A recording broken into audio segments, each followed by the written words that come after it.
hoping somebody else has done or will do the work on. Just talking earlier about, which we all have been, we've all realized how this year's playoff field, both conferences, but for the AFC especially, think about the last 25 years in the AFC, you just don't have much Super Bowl experience. You have none outside of Aaron Rodgers in the AFC of the 7 teams that are in right now, and nothing with the playoff standings will change that. Aaron Rodgers' one appearance in a Super Bowl in all those years is the only, right? Didn't we decide this earlier? It's Hurts, Stafford, and there was one more on the other. There's one more. Anyway, I think now I'm getting confused, but Rodgers should be the only Super Bowl veteran, so to speak, on the AFC side. And I just wonder, with taking both conferences into account, Hurts 2, Stafford 1, and I feel like I'm missing somebody. It's so few previous Super Bowl appearances. Sal Capaccio, I wonder when the last season was when it was this few, if it's like four or 5 games. Go back to, all right, so the first year Mahomes made it, where he enters the playoffs with 0 Super Bowl appearances. There's Brady with 6, 7, whatever it is. Sorry. Rodgers on the NFC side, Breeze on the NFC side. It's probably a long time since so few playoff quarterbacks had ever been to the Super Bowl. You're missing Goff, by the way. Goff is the one. Well, he might not make it, but right. Right. Okay, that's right. Oh, yeah. Okay, that's right. So he would be the one. I agree with you. It's kind of weird, right? There's been more quarterback movement as well over the last several years. So now you're talking about like Rodgers, obviously in the NFC. I mean, Russell Wilson's no longer around. I guess he is, but he was a guy that would be in this mix a little bit. Sure. That you'd think about every once in a while. I'm just trying to think of some of the ways that everything's changed. But you're right. I mean, but this is the whole talking point about Josh Allen this year. I just think it's I don't like the whole talk about if it's Josh Allen has to do it this year simply because of all the quarterbacks who aren't in the field anymore or this year. And I don't like it for 2 reasons. Number one, we've seen Josh Allen be literally the greatest playoff statistical quarterback ever in many ways. All right. I mean, there's just so many things that say he's had the best playoff stats of any quarterback that's ever lived with his amount of games. Mm-hmm. The second reason I don't like it, Mike, is, well, why couldn't those guys even get to the playoffs then?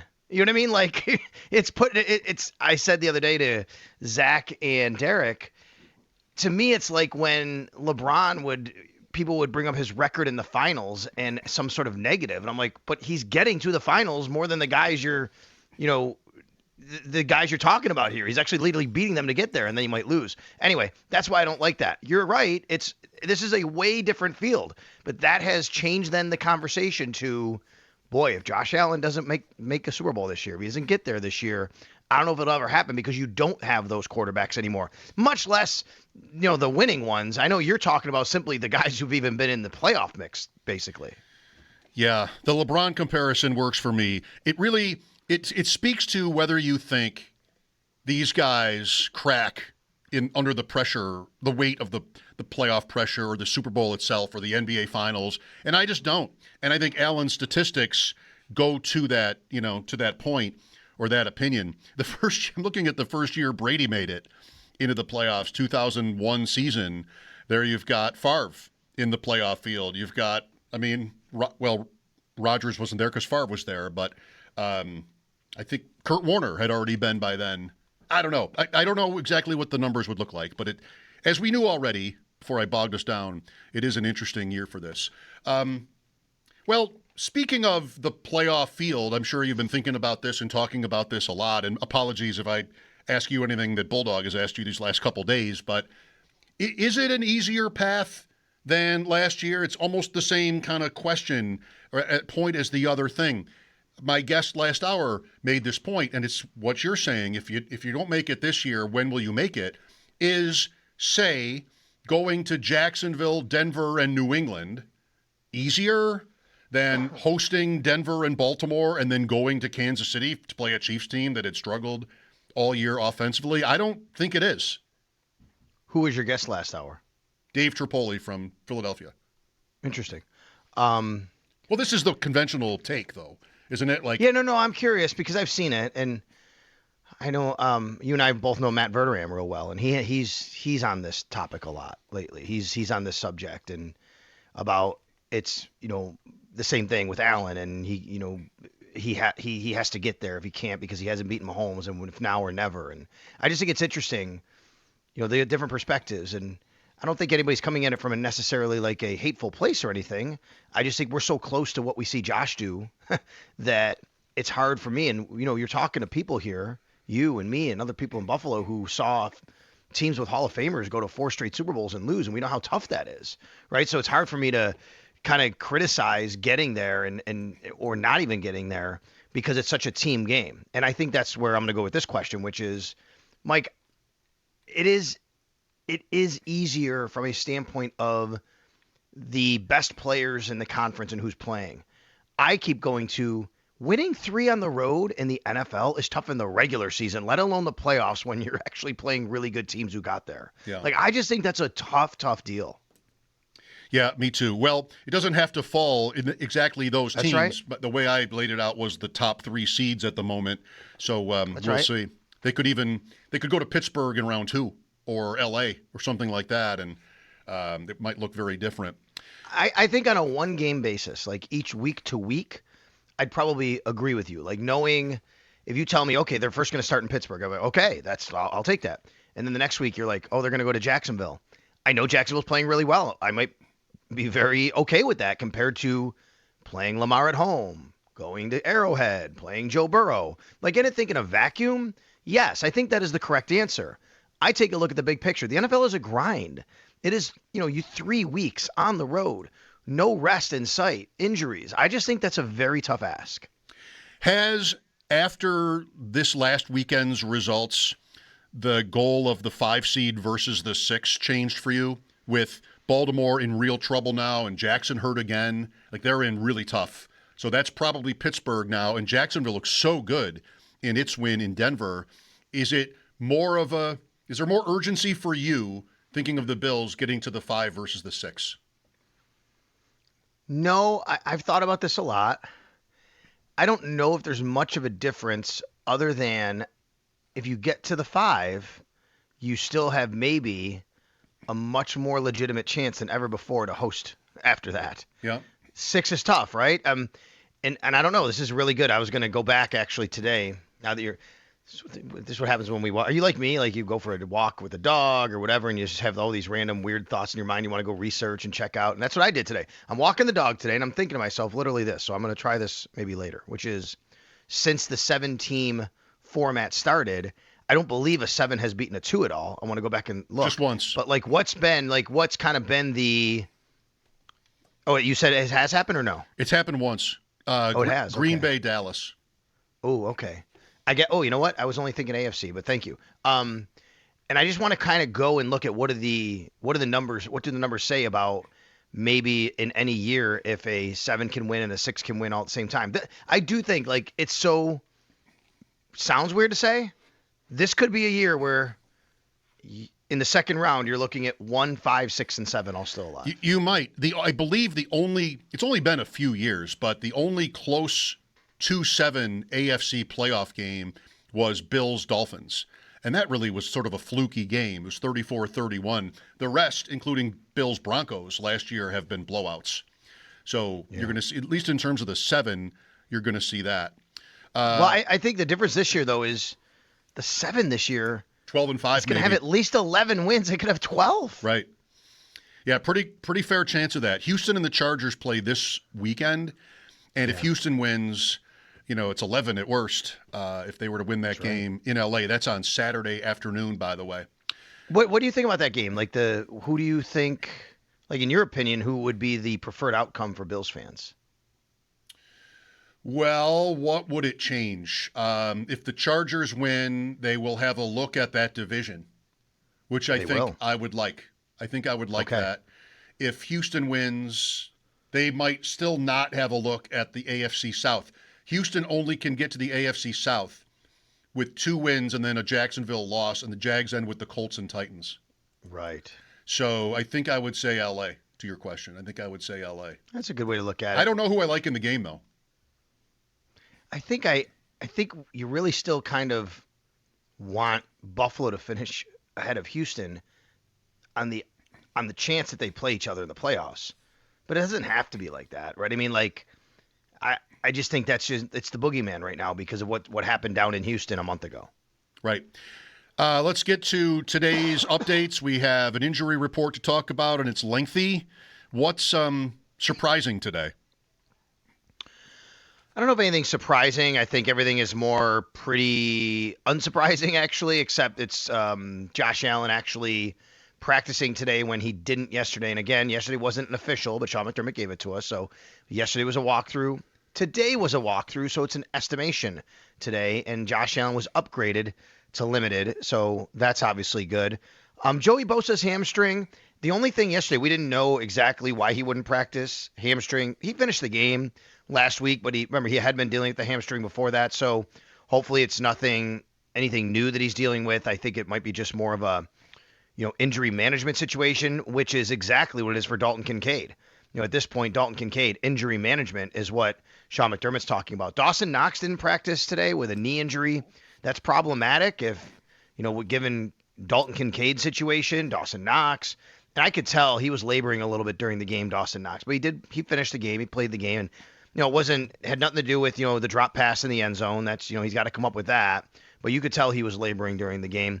And then I think actually good news that Shaq Thompson was limited with the neck injury. Anytime it's a neck injury, you're always concerned, obviously, both short-term and long-term. But, good news that he was limited today. How badly injured is Allen? Sal, we haven't talked since before this Browns game, and I saw the play, and I know what the injury report says. Is this just one of these that he's good enough to shake off? Yeah, it feels like that right now. I think the test is really going to be Sunday. How much do they have him do? And I don't expect it to be like, oh my God, we're just going to keep him in the pocket. He's never going to move. I mean, he even rolled out after the injury. He was rolling out. The play to Dawson Knox, he rolled out to the right. He had a couple of those. So I do think, though, that they'll probably be very aware and conscious with 2 weeks left and then the playoffs of putting him in harm's way. He's got to he's got to understand, too. And I think that's the trick, right? It's Josh Allen. If he's going to be playing, Mike, he's going to do Josh Allen things sometimes. How injured is he? The fact that he's back limited today, the fact that Sean has been consistent from the beginning on, he sees him playing Sunday. It wasn't like you could go back and say, and I know people go, wow, that's what the coach is going to say. I mean, a couple of years ago, leading up to that Minnesota game when he got hurt in New York, Sean McDermott wasn't sure he was going to play, and he kept saying all week, we're not sure if he's going to play. So I think if it was on the borderline, he would talk about that. But that wasn't the case. And then we met with Josh yesterday. Josh did meet with the media yesterday. That's always a good sign. And he was very unequivocal, just saying that he will play. Imagine if the Jets win oh my God. on Sunday. I mean, I've done this. Is it complete? It's not impossible. That it's a division game. All the things people say, turnovers, any given Sunday, etc.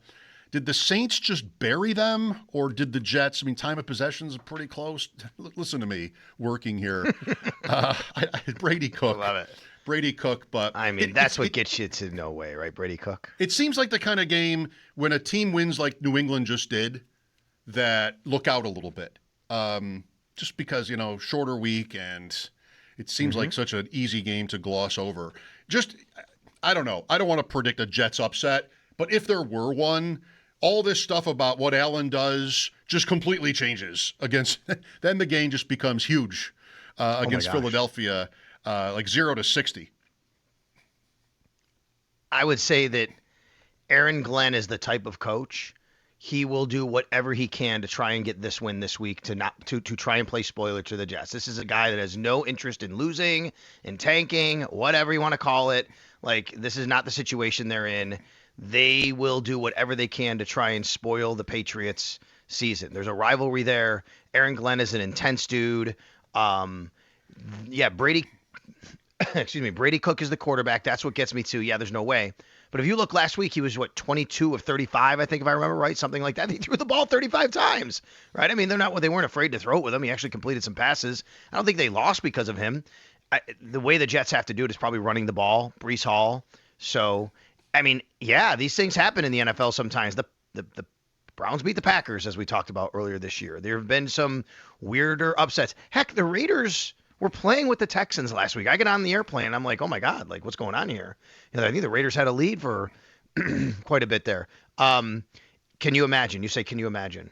Yeah, Mike, if that were to happen before the Bills take the field at 4:25 p.m. against the Eagles, and fans know the Bills need 2 wins to win the division, and maybe even have the 1 seed still in the window, but at least win the division, I just think everything changes. The dynamic of everything absolutely changes in Orchard Park Sunday. For sure. Are they frozen out of the 1 if Denver wins tomorrow night? I think they might be, yeah. 13-3 versus. Now that I'm thinking about I it. think they might be, but still, whatever. Yeah. The point So holds. Go 2-7. Now you're talking 2-7, and now we're thinking about, well, do you really want the 2? You got Houston at the 7, right? Oh, I mean, get me there. now we're having a lot of different conversations. I would, yes, you would want the 2 to me. Get me there. Have the Bills lost Shane Buechele? Oh, yeah, Shane Buechele is on the Chiefs. The Chiefs signed him to their 53-man roster. Excuse me. Sorry about that. They signed him to his 53-man roster. And then, so he was a free agent because he's a practice squad guy. And every practice squad guy can sign with another team. The Bills lost another guy today. They lost an offensive lineman, Kendrick Green, signed with the Cleveland Browns. They offered him a contract. He signed, so the Bills went out and signed Richard Garage. They're familiar with him, so they brought him back to their offensive line. This is the time of year where teams are in evaluation mode, and they're looking around other teams' rosters and practice squads and going, okay, is there a guy that we can use that, hey, we bring him in here for 2 weeks, and if we really like him, we're going to keep him around. So, yeah, they did lose Shane Buechele, and good for Shane Buechele. He wasn't playing, obviously, in Buffalo, and now he gets 2 weeks of an actual NFL contract instead of a practice squad contract. Not bad. No. I'm still having so much fun just thinking about all the quarterback turnover that there might be in the NFL next year. Today's speculation surrounds the Ravens for this, and that Lamar Jackson and John Harbaugh are having a difficult time together, and there's always all this drama with Jackson. I wonder if something could possibly happen there. Do you think it is what percent chance might you give, something I brought up early today, that Mitchell Trubisky is not a starter, probably. That's a long shot. But like a number 2 somewhere else on a team where the starter is maybe young and kind of a dart throw, unlike this situation, obviously, here. Very different. Could you see it? Yes, I could see it. He is a free agent at the end of the year. Last year, he signed a 2-year deal, so he'll be a free agent. I could see it. I don't know where necessarily, but sure, there could be a team out there that would say, like, why not? I mean, the guy has, he has a pedigree of where he was drafted, obviously, played in the playoffs. Yeah, I could see it. I don't know how likely it is. Mitch, speaking of Shane, Shane, and Josh they're tight. They have a good quarterback room. But, if you have a chance to do that, Shane Buechele has a chance to go and earn some money. He's going to go do that despite all that. So if Mitch Trubisky gets that call from somebody, I wouldn't doubt it. I just think like 2 years ago that happened and he didn't really get a look. That's why he came back to Buffalo basically. So how, what's changed now? I'm not really sure. It might just be the number of possible opportunities, but we don't really know that yet. You'd have to be with somebody where it's like we're taking a chance on a young guy, and look the way Darnold was. Darnold may even have outranked Trubisky, but you sort of made the case.